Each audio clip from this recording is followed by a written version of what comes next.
Yeah. So Razor joining us again for American Gearbox, the mid-season showdown. So wanted to get in a little bit. We'll keep it short and sweet. We'll obviously have plenty of other episodes, but wanted to get into a mid-season, I guess, check-in, sort of see where things are versus where we thought they would be, and then we have some other fun polling questions that I wanted to get to as well. So give me your take on the season so far. Where do I start? I mean, it's been a snooze fest, if you ask me. But listen, I mean, Red Bull's just been dominating the entire season, and nobody can catch them. So that pretty much just sums up the season. I mean, we got to give McLaren some credit for coming up here in the last maybe like 2, 3 races. But other than that, there's nothing else to talk about except for like Red Bull and McLaren. I mean, Aston Martin started off good, and I think they fell off. I don't think they're gonna come back up, but yeah, it's Red Bull and McLaren show right now. Yeah, What about you? What are you thinking? Well, as I was putting things together for this, I started to think about some of the drivers and who is where we thought they were versus who is not where we thought they were. And some of the things that come to mind, number one, are Alex Albon and his speed and consistency. He's been a beast. Yeah, I think he's really definitely echo that for sure. He's definitely delivered.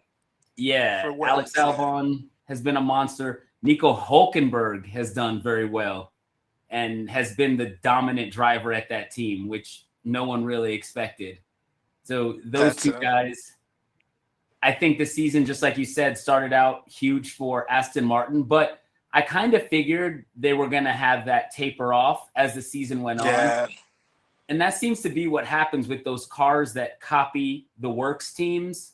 Yeah. They don't, once you have the copy, it's kind of like you're not able to then continue to copy upgrades as the season goes on. So you kind of just taper off. So similar to what we've seen with Haas in the past, when they would copy some of Ferrari's cars, and then even when Aston Martin was Racing Point, and they copied Mercedes, and then we saw them fall off towards the middle of the season. So I think that's what's happening with them. It's outside of that, I didn't expect De Vries to be gone. I thought that he was going to be. Neither did I. Yeah, I thought he was going to be just as good as Piastri or better. So that's been wild for me to see what's happened to him and how big of a bust he was. Yeah, I agree with you on that. I didn't expect that, being the older guy and everything, just having the experience he had. It's definitely shocking to see that they sacked him so soon. But that's Red Bull and AlphaTauri. So if you don't perform, you're out. I mean, it might be 4 races, but yeah, it was definitely surprising to see. The kid didn't really have a chance, so to speak. The problem with being a newer fan for me, even though I went back and I've watched all the races since 1986, the issue is that I lose context between races and the storylines between races. I'm just watching those races. So what was huge for me was seeing the storyline of Daniil Kvyat. When he was at Red Bull, he actually was on the podium. Then the next race, I think he had just like a decent race. It wasn't bad, but then the race after that, he was gone. They cut him for just like Max that. Verstappen. Yeah, they cut him for Max Verstappen, and it had nothing to do with his ability. They just knew that Helmut Marko knew that if he didn't sign Max right then to a Red Bull, they would have lost him. Right. Yep. So it's just crazy though. That wasn't even based on performance because he did so well. And they cut him. They got rid of him. So it was crazy to see De Vries gone.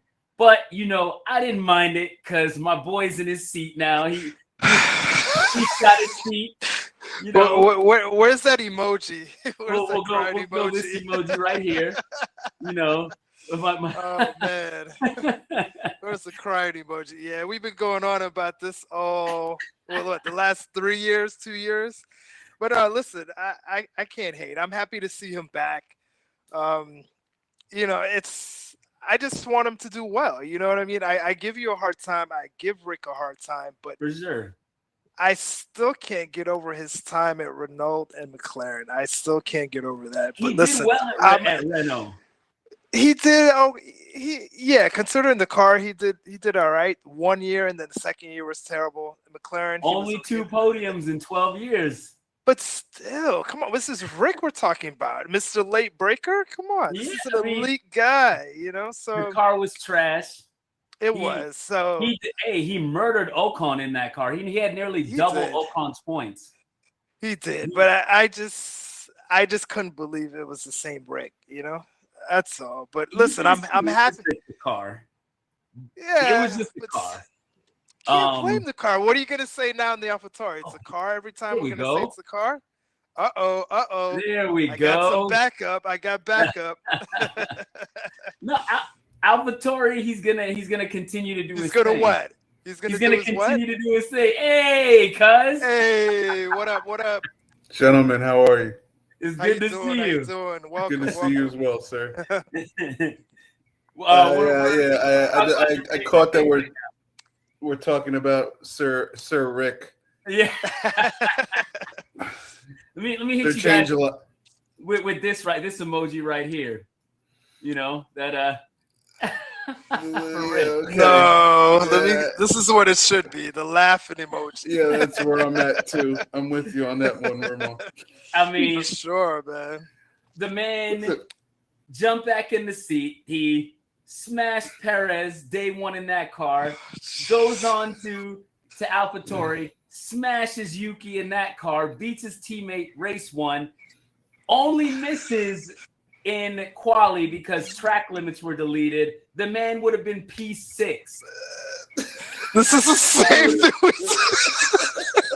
So needless to say, I'm just gonna put it out there. But hold on, that's the Rick is same back. thing we said. The same thing we said about Checo, right? The race before, and you said, and I quote, "Track limits are a part of the thing." So Exactly. Absolutely. No, and I'm not denying that. But I'm just whether saying, or not he had track limits, he's not P6. I mean, I'm just Exactly. saying, Deleted. the man is clearly on the pace. As far as Checo's concerned, he's on the pace. Beat Checo. Pace. Yeah, he beat Checo in a car he's never driven before. 10 minutes. He obliterated Checo 10 minutes into driving that car. Christian Horner was already on the phone. Hey, yo, helmet, just so you know, Rick is fast. Just so you know.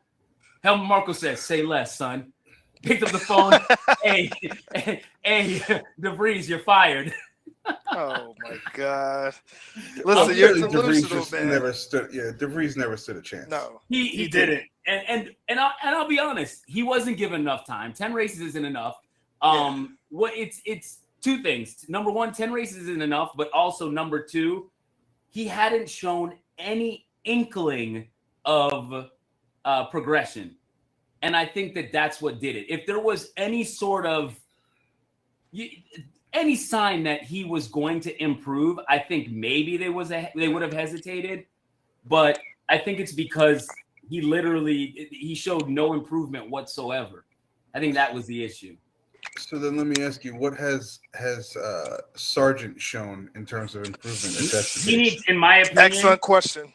In my opinion, it was either you had just joined the chat, the F1 chat, or maybe it was before, but there was lots of dialogue about Colton Herta, and Brent really wanted McLaren to pick him up from IndyCar, and I said, Colton Herta. Yeah, and I told him, I'm like, that's ridiculous. That's like picking up a Canadian Football League player to play in the NFL and then think that he's going to be one of the greatest players on the field. Said that's what it's like. They weren't even, and then he said, well, I just want to see an American on the grid. And I said, well, the guy I want to see on the grid is Logan Sargent, but we're 2 years removed from that. He's still really green. So it really surprised me when they signed him this year. I'm like, what are you guys doing? He's green as hell. Like, he's still in another 2 years of development before you could even consider him remotely ready. And now it's ruined his career. James Vowles is a very nice guy. So James may keep him on. In my opinion, if it was me, as team principal there at Williams, he would be gone. And that's just me being honest. He'd be gone. I don't. Who are you replacing him with? Sorry to cut you off. Yeah, that's my next question. That's an excellent question. To be quite honest, I would honestly go with, and this is not going to be popular, which I really liked him, but Marcus Ericsson, who is in IndyCar now. He just won in IndyCar. He just won a few races in IndyCar. I think he won the Indy 500, but he was with Sauber back in the day, right? With Alfa Romeo in 2018. Alfa, okay. Yeah, and then so he's. And who's their third right now? What's that? I'm sorry. Who's their reserve driver? Williams. At Williams. At Williams, that's a good question. It's definitely a Mercedes Academy driver. I'm just not sure who it is. Me neither. Let me see. Hold on. I'll tell you right now. Brent Money, you on phone or you on a computer? Get in here, buddy. I told him to select. Oh, there we go. There we go. Oh, it's about to go down. Let's get him, fellas. Let's get him. I'm not prepared. I think I might go back to observing. No, you gotta be in it. Stay in here, man. Stay in here.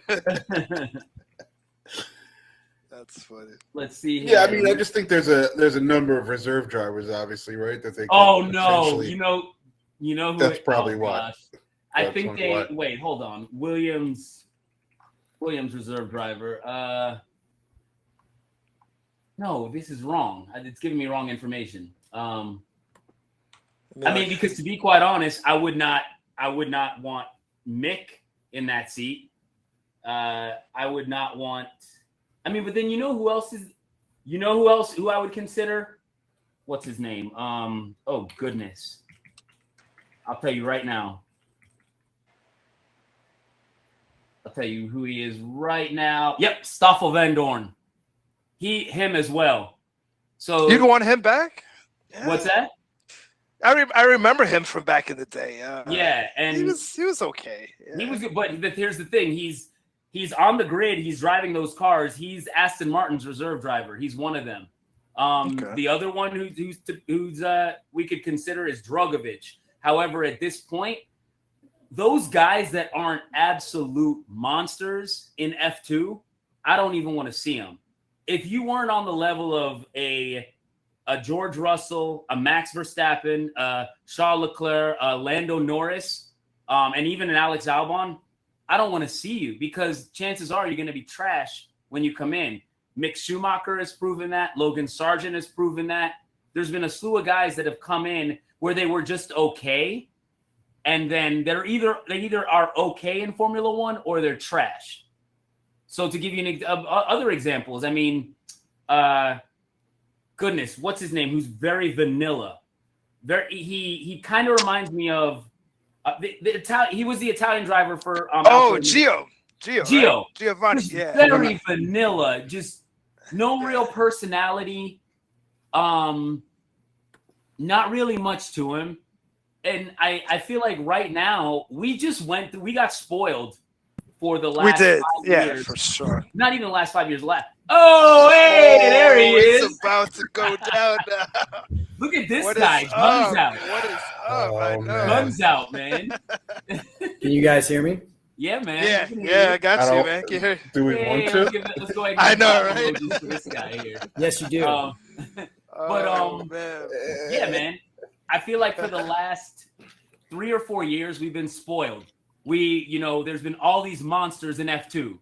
We see Charles Leclerc, we see Max Verstappen, we see Norris, we see Albon. And so you just think that's going to continue to happen. And now we've seen a massive drop-off of just mediocre drivers. Your Mick Schumachers, your Gios, your Logan Sargents, your Nick DeVrieses. Those guys who shouldn't be in your Daniel Ricciardo's. Either one. Oh, you can that beast? Econ race winner? That guy? Such a hater. All right, so here's actually a poll. Here's a couple polling questions for you guys. Let's do this. Let me open this question up here. Let's see what we got. Let me display that. Can you guys see that? Yeah. So Well, will Checo come second in the championship? Yes. You think so? Yes, I think so. Let's see where things are That's right a now. yes. Yeah, that's a yes for me. I don't think anyone catches him. Yeah, And it has nothing to do with him. It's everything to do with the car. Yeah, yeah. I agree. So let's see. I agree. I mean, here's the thing, though. Well, here's the thing to consider. You have Lewis, who's 1 point behind Fernando Alonso. Mhm. Alonso's at 149. Lewis is at 148. That Aston Martin is trash.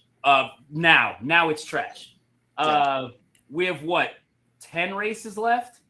Yep. So No, 12. 12. is it that Yeah, many? there's 12? 12. Yeah. There's 24 races. I thought it was 22 and we're at 10, right? We've only done 12 We've done far. 12, so there's 10 Oh, left. we've done 12. Yeah. You're right. Okay, Sorry. wrong way. So 10 Sorry, left. yeah. Wrong way around. Flip that around. Oh, it's all good. So, all right. You have Alonso in 149. You have Lewis 148, right? So then, essentially, Lewis is 41 points off of Perez.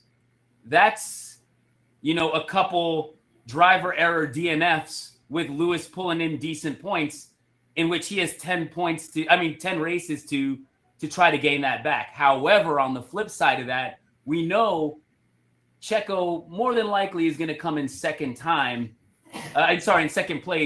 more often than not. And with that said, will Lewis have enough time to catch him up? No. You don't think so? No. I'd have to agree. Again, and you're not even taking into consideration the fact that Red Bull haven't even shown all of their upgrades yet. That's the other part. Yeah. So you gotta factor into the equation that they're not going to rest on their laurels and just Another keep 10 to 20 as seconds. is. It's going to continue to improve. And now, honestly, the fact that Ricardo's back on the grid, I think he understands the end game there if he continues to mess it up. So I don't think it'll matter though, but no, I don't think it'll matter either. But the question was, will he come back? come in second? And the answer is yes. Yes. All right, I hear you. All right, next one. And then, so this is my first time using this platform. It looks like it says 3 minutes and change left. I don't know if it's automatically going to shut it off. If it does, I'm going to automatically send you guys another link. So don't go anywhere. We'll jump right back in. All right. Okay. Cool. Second one is, let's see here.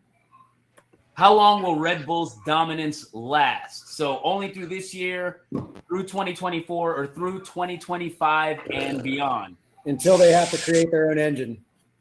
So that's actually a topic I didn't want to get into because I want to Neither save do that I. for another. I don't want to get into that. I don't want to get into that topic either. It's actually gotten quite spicy, and they're not even.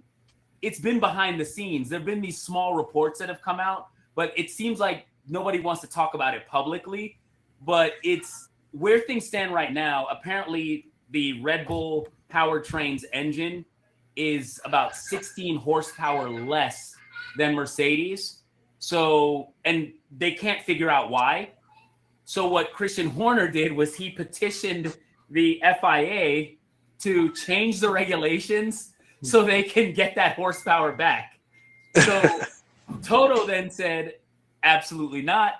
We're getting crushed by them right now when you're not changing regulations. Keep that same energy, basically. Right.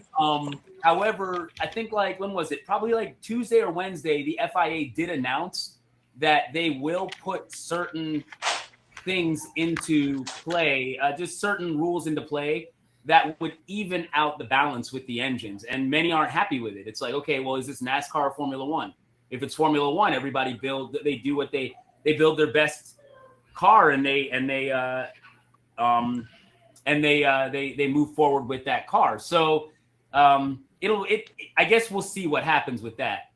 So, all right, next one. Let's see here. Did anybody answer it? What happened? What are you doing? What's going on? Oh yeah, we didn't. Well, Wait. yeah. I think I say through 24. You say think 24. Yeah, definitely. Well, Everybody answered. Yeah, through At 24. least that. What year is the engine? 26. I think it's 26. 26. So I think until then. Yeah. I would have to agree with Brent. I think probably through 2025, but not beyond 2025. No chance. And here, I'd be interested to see if they can't figure that out, if they do an about face and figure out another alternative to building their own engines. Well, so apparently they are still keeping talks open with Honda about. I think that's the smart play. Yeah, about not. I think it's in their that. best interest to continue with that, because if they do their own thing. Yeah. And the other thing that go along with that, I don't think they anticipated the large amount of success that they've had in the last 2 years either.